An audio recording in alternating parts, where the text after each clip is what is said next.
Hi everyone, welcome back to my channel.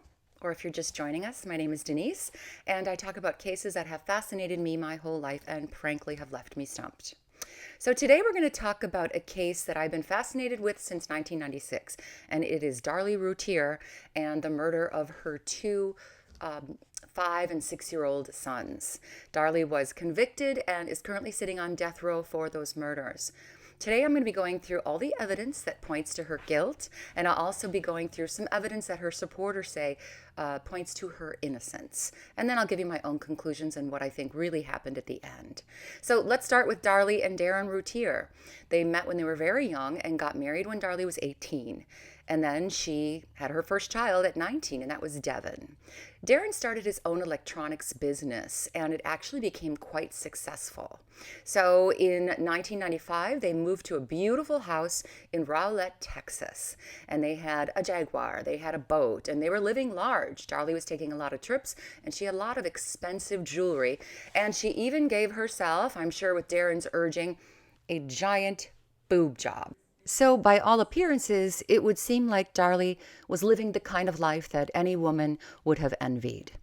At this point, also, she had Damon, who was a year and a half younger than Devin, and then about 3-4 years later, she had baby Drake, who was 7 months old at the time of the murders. So, Darlie was arrested, and Darlie was put on trial. The prosecutors were Greg Davis and Toby Shook. Darlie's defense lawyer was Douglas Mulder. So I'm going to go over the evidence on that awful hot, sticky night, June 6th, 1996. And this is what the prosecution hammered. The evidence against Darlie, there's a lot of things pointing to her guilt. Of course, she's going to say an intruder killed her children and attacked her. Darlie was a light sleeper. And that night, she decided she was going to sleep on the couch, and Devin and Damon were going to be sleeping on the floor nearby. Darren was going to take the baby Drake upstairs and sleep up there. Now, why was this happening? Darlie says it was because she was a light sleeper. Drake would move around in his crib, and it would always wake her up. So she was going to get some good sleep on that couch. But Darlie says in the early morning hours of June 6th, that an intruder came in and attacked her on the couch and stabbed her two boys. Darlie said that she woke up when Damon was putting pressure on her shoulder, saying, "Mommy, mommy." That's when she woke up. She didn't wake up when an intruder was rifling through her house. She did not wake up when her children were being stabbed, and she didn't even wake up to her own attack. That is what the prosecutors are going to hammer. Damon, when he put his hand on Darlie's shoulder, must have seen, and Darlie must have seen, that the intruder was still in the house, because Darlie said that's when she got up and she chased the man who was wearing a baseball cap, a t-shirt, and jeans, chased this man through the utility room and into the garage, where he escaped through a screen that was cut. There was no blood of Darlie's found on the couch. It's important to point that out right now, because if she says she was attacked there and her throat was slit from here to about here, Darlie was going to do a lot of bleeding. Of course, she told Officer Waddell, when he came to the scene, the first responder, that she was attacked at the counter. So obviously already her story is starting to change. There was no trail of Darlie going to the utility room where she says she chased the intruder out. Important to note here, he escaped through a screen in the garage, and he went out into the backyard where a motion sensor light would go on and stay on if someone appeared back there for a good 17-18 minutes. That's important to note.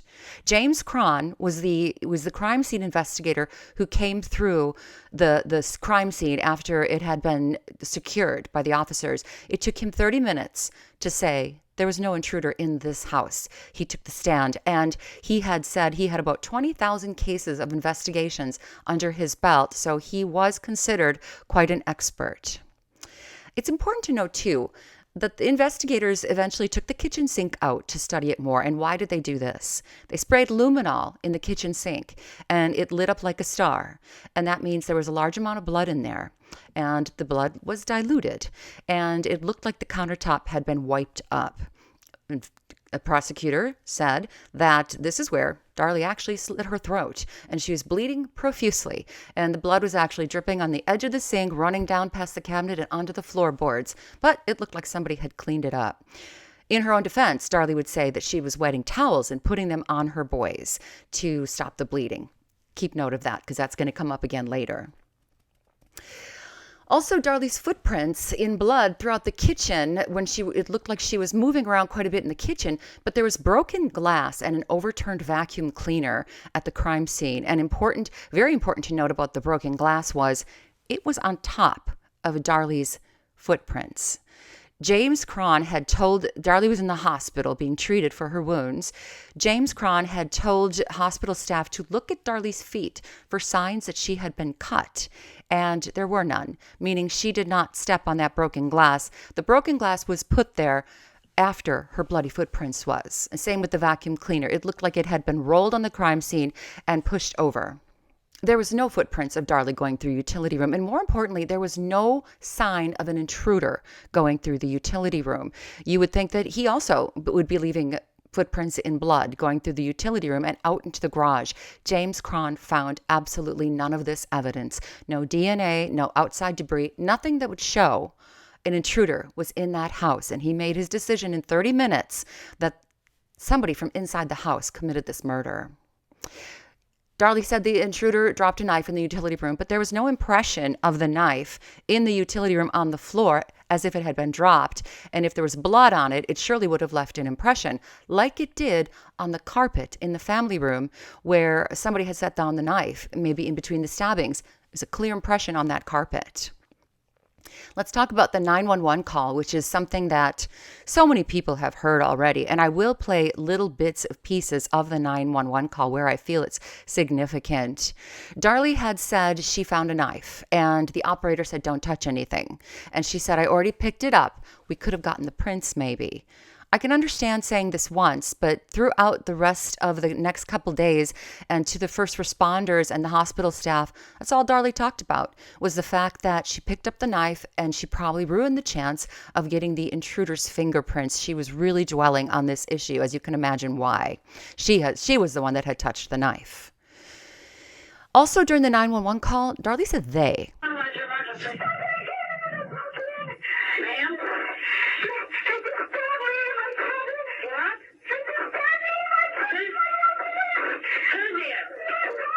They came in, they stabbed me, and they stabbed my babies. She would go on to say the attacker was one man, and he was wearing that baseball cap, t-shirt, and jeans, and she saw him running out. Even though if she was attacked face-to-face by him, that's pretty big amnesia because she could not describe what he looked like whatsoever. The first responder had told Darlie to put towels on her boys, help the boys. Darren was already down at this point, and he was trying to do CPR on the boys. Darlie was holding a towel to her own neck, and in the other hand, she had 911. At no time did she put towels on the boys like Officer Waddell had told her to do to try and stop this bleeding. Let's go back to that screen in the garage, which was cut from the inside. Investigators found a bread knife that was serrated that in the butcher block that had fibers on it that matched the fibers on the screen. So somebody had cut the screen, put that knife back in the butcher block. But let's think about an intruder now. An intruder would come to the Routier house. He must have had his own knife because he slit the screen. Maybe he put it in his pocket or something, came in, took the other knife, maybe re-slit the screen to make it a bigger hole. I don't know. And then he went, put it back, and then I got a different knife from that same butcher block, which was going to end up being the murder weapon. So the murder weapon came from the house. Now let's talk about Darlie's t-shirt. It was covered with her own blood, but also blood analyst specialists were able to find splatter from the boy's blood on the back of Darlie's t-shirt. And what that is going to be, they say at trial, is Darlie taking the knife, stabbing it down with force, bringing it back up to stab again, and little tiny cast-off drops were left on her shirt from when she stabbed the boys, prosecutors will tell you. And also there's the bit about the sock that was found down the alley about 75 to 90 yards away from Darlie's house. Investigators say that Darlie is the one that ran down that alley and dropped the sock in the alley, because the sock was found with a little bit of Damon and Devon's blood on it, and Darlie had touch DNA that was found inside the sock by the toe, which leads one to believe that at some point Darlie had the sock on her hand. Maybe she was stabbing the boys with a sock over her hand to stop any fingerprints from showing up, but it might have been slipping and she might not have had control. So she took the sock off and used it with her bare hand, and then she ran the sock down the aisle. There was untouched expensive jewelry on the counter, laying out for everyone to see. It was gold. It was beautiful. An intruder did not touch anything. Even in the 911 call, Darlie said, "Nothing has been touched."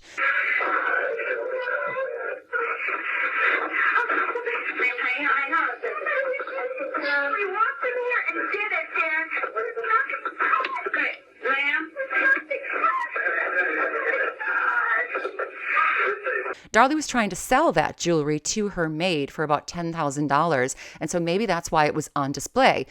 Regardless, nobody took that gold jewelry. All right, let's talk about the silly string video. This is a big one. It shows Darlie at Devon's gravesite. Devon was about to turn 7, and she was still going to have that birthday party for him. Her sister Dana had brought silly string, gave it to Darlie. Darlie was chomping away on gum, and she was spraying silly string all over her son's grave with a lot of balloons.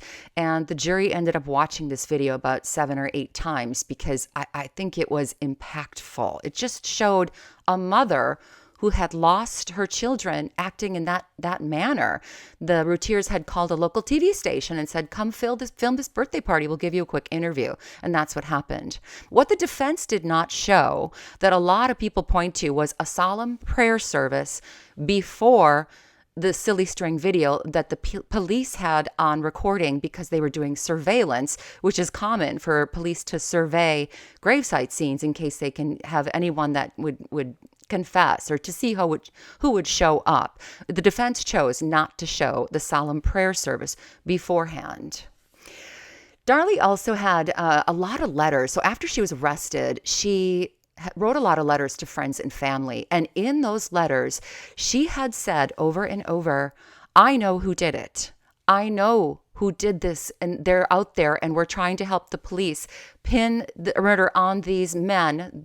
She pinpointed 2 different men. I'm not going to go through their last names, but I'll call them Glenn and Gary. In the letters, she had said, "They're the ones that did it." One of those men.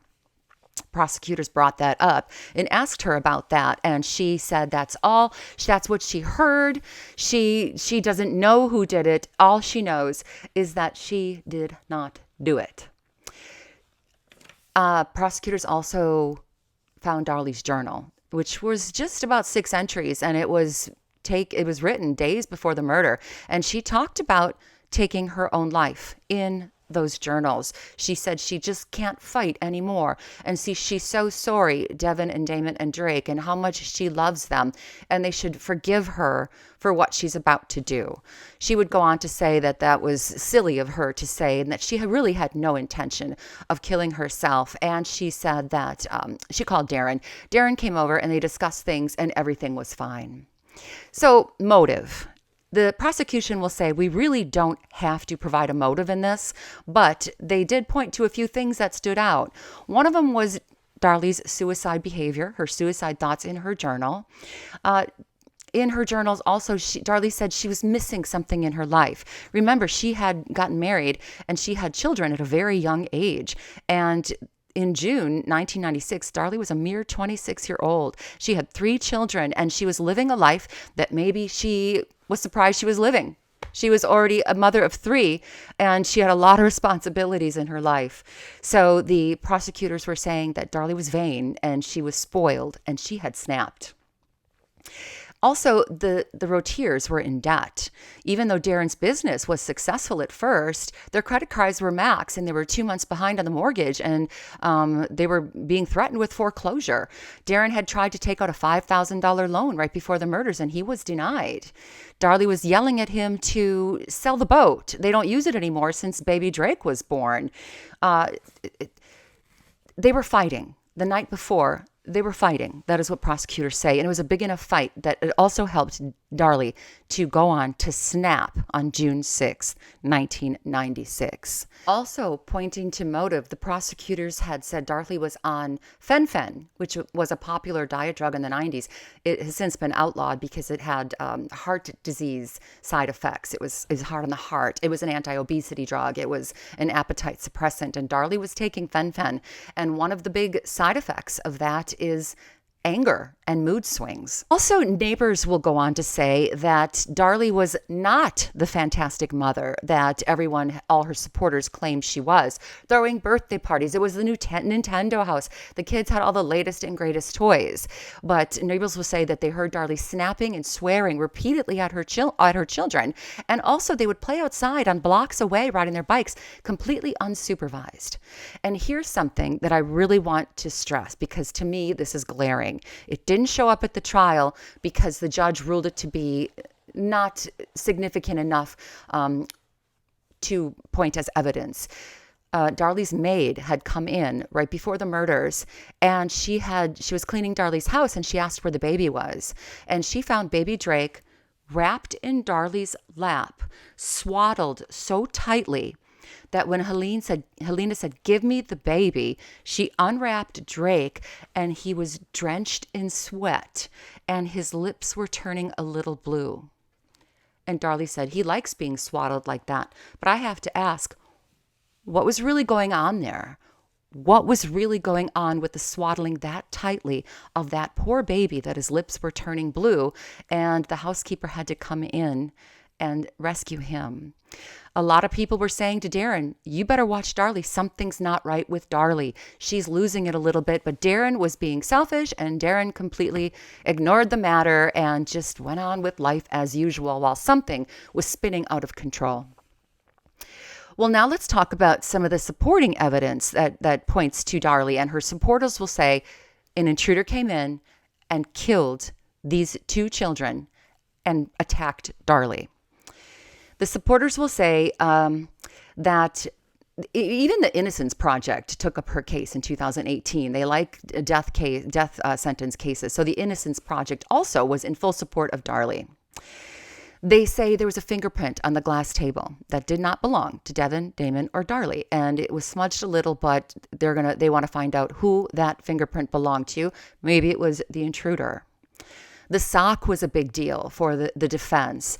They said that the sock being run down by the alley, coming back, and Darlie having to stage the crime scene, and she stabbed her boys and herself. She called 911. Darren came down the steps. At no time did Darlie have time to do all this. It was like a tiny window that Darlie had to do this crime scene, run the sock down. We're talking just a matter of minutes.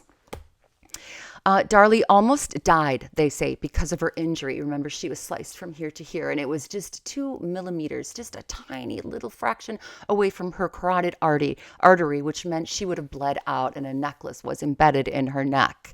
She was bleeding profusely. She almost died. She was in ICU, but that's because they were trying to protect her from the media. I might add, the hospital staff thought it was the safest place for her. That's just my opinion, I guess. Darlie, also that prayer service at the Silly String video before shows that Darlie was mourning, and they were crying over the deaths of the boy before they went and celebrated the birthday with gum and balloons and silly string. And her supporters also say there was absolutely no motive. Darlie loved her boys. Darren and her were not that much in debt. Money was not that big of a deal. What mother would go on to kill her children like that? Certainly not Darlie. To this day, Darlie proclaims her innocence, and her supporters are continually trying to get her a new trial. All the DNA that's been tested since then, though, has only come back to 3 people: Darlie, Devin, and Damon. Darlie was found guilty of killing Damon, the younger boy, because of his age. She could get the capital offense, which is the death sentence. So Darlie was sentenced to death. Now I'm going to give you my take on this whole thing, and I'm going to tell you what I think happened. I think, for some reason, Darlie Routier snapped. Maybe it was because of the fight she had with Darren and her suicidal thoughts, and she thought she was missing something in her life. She was vain. She had this boob job. She cared about appearances greatly. She dressed so well, and she had such great jewelry, and her hair was always done right. And I think the kids might have been holding her down, holding her back. I don't think it was financial that she killed the children. I think it was because her lifestyle was being affected.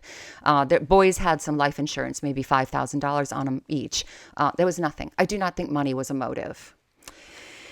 All right, the neighbors have said she would snap at the kids. I had already addressed this a little bit. The day of the murders, when Darlie says an intruder came in, they had a dog. And the dog didn't bark during the intruder. The dog barked when the first responders came in. The dog was barking his head off. So that's kind of a glaring thing that would happen, that the dog would not bark during an intruder visiting, but the responders, then he was barking his head off. So I think Darlie got up off the couch where she was sleeping with the boys, and she went and grabbed the bread knife out of the butcher block. And the first thing she did was go out into the garage and cut that screen. Then she came back in and she put the knife back. And then she got the other knife that was going to commit the murders. Now she had a sock, and she was thinking maybe she would use the sock to stab. Maybe that didn't work out. I think she took the sock off. Nobody went through the window. Nothing was disturbed on the windowsill. There was a layer of dust. And like I said, there was all this stuff in the way that was undisturbed. Also, I'm going to point out here that when the first responder got to the scene, they set off the motion sensors in the backyard. Now, when an intruder fled through the screen and out the backyard, it triggered the motion sensor, and that light would have stayed on for 17 or 18 minutes. And that is well within the window when Officer Waddell showed up to the scene, and he said there was no motion sensor on at the time. Also, the gate, when you leave out that garage window to get out, the gate was always sticking. You really had to push and shove to shut it. And Darlie was always harping on Darren to get that fixed, but it wasn't fixed at that time. So what intruder is going to leave, go out that gate, and make sure that he shuts it and secures it before he takes off? She grabbed that knife and she put 4 or 5 deep stab wounds into each boy, piercing their lungs. And that's how she got the blood spatter on her back of her t-shirt. I don't think this would take much time. If you think about stabbing one boy and then moving on to the next boy, I even hate doing this. It makes me sick. She went on to the next boy. How much time would that take? Not much. And then I think that's when she got the idea to take that sock and run it down the alley. It probably would take her 30 to 50 seconds each way to run the sock down the alley. Something that I don't hear talked about a lot is the fact that she had, in her letters to friends when she was in prison, she had put the finger on a man named Glenn and separately on a man named Gary. Now, one thing she said was Gary's house was down the alley, not that far away. And the sock happened to be dropped either very close to on the way to his house or in front of his house. To me, that says Darlie knew that man lived there and wanted to put that sock in front of his house to further make it look like this man is the one that committed the murders. Have police go investigate him. She wanted to blame that man, I believe. My opinion. Now, at this point, Darlie did not have a lot of blood on her when she was running down the alley and going through the garage or going out the backyard to run down the alley. Because when you are doing deep stabs like that, I did some research, and there's more internal bleeding than there is external bleeding. So I don't think at this point Darlie had a lot of the boy's blood on her. But then when she went back, after she ran the sock down, she went over to the kitchen sink. And that's when she took the knife and she slit her own throat. And I did watch a video from Pat Brown, who is a criminal profile. You can watch her video at Profiling with Pat Brown. It was very interesting. Some people were saying Darlie was right-handed. She couldn't have slit her throat this way because she wouldn't have the kind of control needed. And she wouldn't have taken her left hand and gone like this because, again, you don't have control. Pat Brown pointed out she thinks Darlie did take her left hand and hold it steady with her right hand and do the slicing. And there you would have a lot of control. And that's how she slit her throat. Either way, I believe Darlie slit her own throat and caused her own injuries. And then when she saw the amount of blood that was gathered there, she tried to wipe it up, maybe run the water, get some of that blood down the sink. She inflicted these wounds herself, is what I believe. My dog's barking. What about the fact that she came so close to the carotid artery? I believe that is when Darlie got really, really lucky. I don't think she knew where that artery was. I don't think she knew anything. And I think what she did was thinking she was just going to lightly, just slice the skin a little bit, not knowing that really it was pretty close to an important area where you don't want to mess with because you're going to bleed out. All right, then I think she began running around and she was thinking that she was going to stage the crime scene. I believe that she threw the glass down after her footprints were shown running all around, and I think she overturned the vacuum to make it look like there was a struggle. James Cron had bumped into that wine rack, pushed it, and nothing, all the wine glasses would not fall. But Darlie says an intruder must have bumped it and the glass flew out and smashed all over the floor. All right, I think she staged the scene and then she called 911. This is when Darren came down, when he said he had heard broken glass, but I'm wondering when Darren actually really came down. Did he do it when he heard Darlie screaming on the 911 call? Did he do it when he heard glass breaking, which was what he had initially said? At some point, Darren did come down and see what was happening. Oh my God!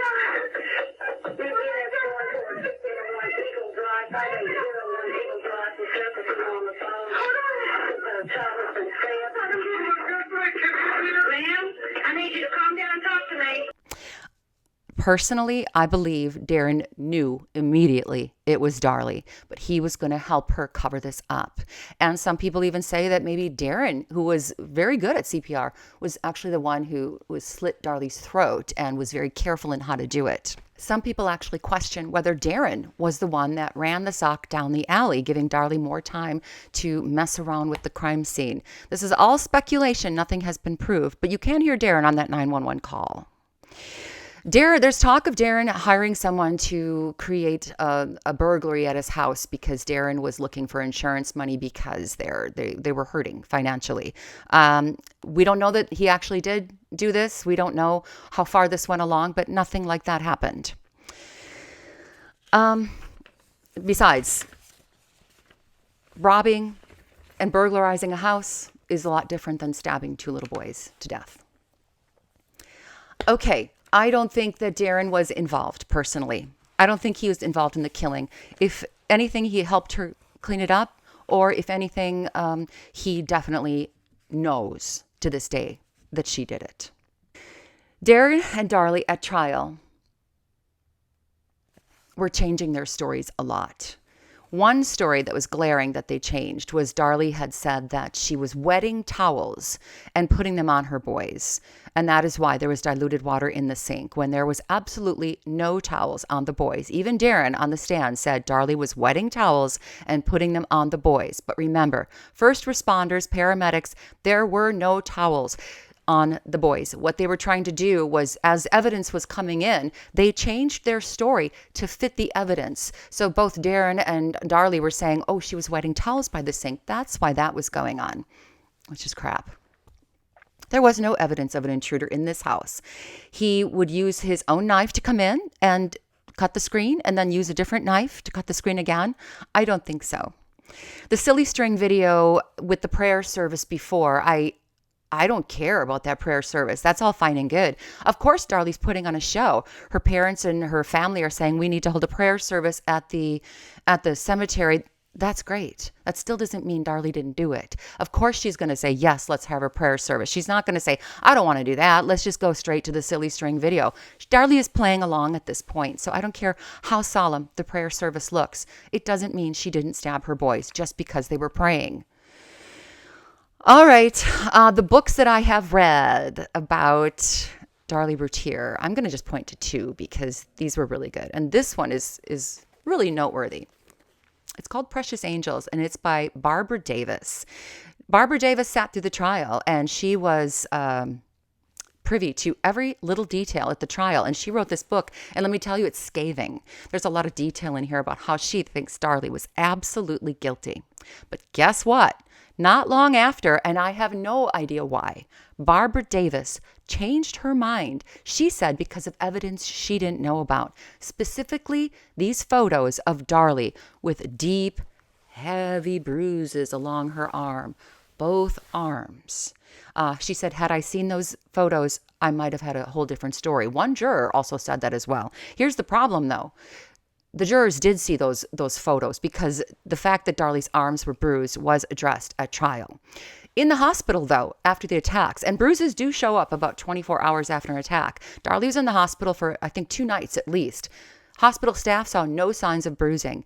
I think those bruises were self-inflicted by Darlie after the fact. I don't know how she did it. I think she was banging her arm against rails, up and down rails, giving herself all these bruises on her arms. Some people say that maybe Darren was helping her get those bruised by hitting her with a bat. No, she got those bruises herself. She knew that she needed to look a little bit more beat up to be believable. So Barbara Davis is now in Darlie's corner, even though she wrote that scathing book, which was a really, really good read if you're interested. Now, the other book I read is Hush Little Babies, and that's by Don Davis. And this was also very, very good. It talks about a lot of details. It's very similar to Precious Angels, totally points to her guilt, goes over a lot of the information at the trial. All right. Oh, something else I want to say. Barbara Davis. She also said that as far as the sock goes, she's 20 years older than Darlie at the time. And to see how long it would take her to run 75 yards, it took her about 50 seconds. And she said she was older and Darlie could have probably done it in much less time. So why does this case fascinate me? It fascinates me because Darlie is still alive and she's still on death row and she's still proclaiming her innocence. She's got so many supporters. Her family won't budge. Darren says she's still innocent. And it's like they're blind to what the evidence actually is. And I keep waiting for something to go one way or the other. I don't think anything's going to go in Darlie's favor. There's no DNA tests or fingerprints that are going to come back and say there was an intruder. But I keep waiting for something, maybe Darlie to snap in prison and say, yes, I did it. Just get me off death row and let me out. Haven't I served enough time? I don't think she'll ever serve enough time for that. Why am I stumped? I'm stumped because you think to yourself, how can a mother, I have 2 kids. I know what the love of a child is like. It's intense like no other. How can a mother kill her children like that? And I go back to the fact that it's happened many, many times before. If you look at Susan Smith, who confessed, if you look at Andrea Yates, who didn't even hide the fact that she killed her children. I can't even go into the Andrea Yates story. It's too disturbing to me. If I come across a video or an article, I never, ever, ever look at it. I will not go into that case. It disturbs me too much. But mothers do kill. Diane Downs killed, she shot 3 of her children and killed one of them. So I'm stumped because I can't imagine it, but I do believe it happened. I hope you enjoyed this video. If you did, please leave me lots of feedback on what you think. And also like and subscribe. That would help me out a lot. Okay, I'll be dropping another video soon and I'll see you then. Take care.